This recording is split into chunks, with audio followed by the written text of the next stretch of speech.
矛盾がある。4期生がセンターに選ばれるのはもうそれほど珍しいことではない。でも遠藤さくらの場合、話が違う。2018年、乃木坂46の4期生として加入。デビューから1年も経たない2019年、24th シングル「夜明けまで強がらなくてもいい」で表題曲センターに初抜擢された4期生。まだグループに入ったばかりの子が、だ。普通ならそれだけで十分な話題になる。なったか？もちろんなった。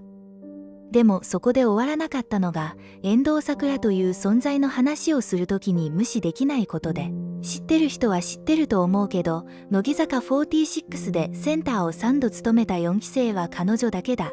2024年リリースの37thシングル「歩道橋」で単独センターとして3度目のポジションを手にした。1度じゃない。2度でもない。3度。しかも毎回単独で前列中央に立っている。2020年からノンノの専属モデルを務め、ファッション誌の表紙にも複数回登場している。モデルとしての存在感はアイドルとしての活動と明確に切り離されていて、両方の領域で評価を積み上げてきた。女優としても活動していて、2023年には NHK 連続テレビ小説「らんまん」に出演。同年、FOD オリジナルドラマ「トラックガール」では主演を務め、続編「トラックガール2」でも主演として帰ってきた。センター、モデル、主演ドラマ。並べてみると壮観だ。それが2018年にデビューした一人の4期生のキャリアの一部だということをちょっと立ち止まって考えてほしい。歩道橋の MV を撮ったのは映画監督の三木孝弘。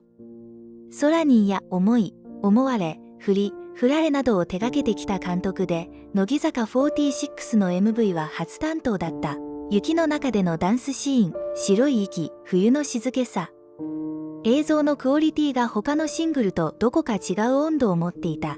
グループの中核に確かにいる。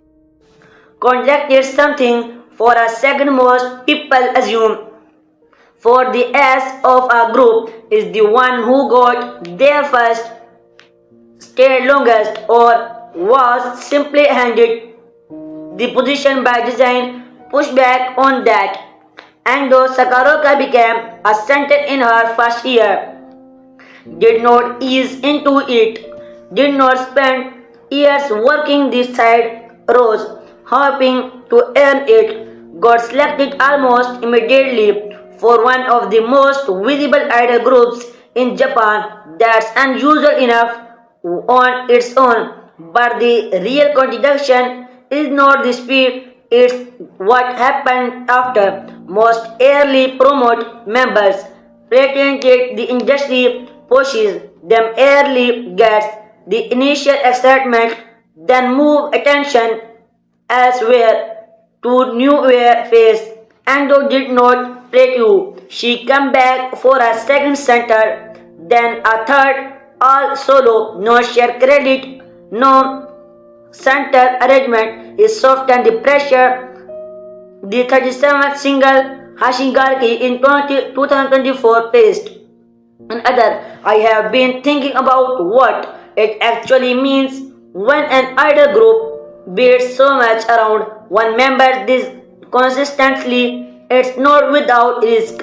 Overexposed is real. Audience fatigue is real. The fact that neither has happened, that the response to each new center announcement trends toward excitement rather than eye rolls, say something about how the audience relationship has been managed, or maybe it says something about her. Probably both. Does it last? That's the question nobody wants to ask out loud. But it's the honest one. Idol careers have ceiling, most of them visible from a distance.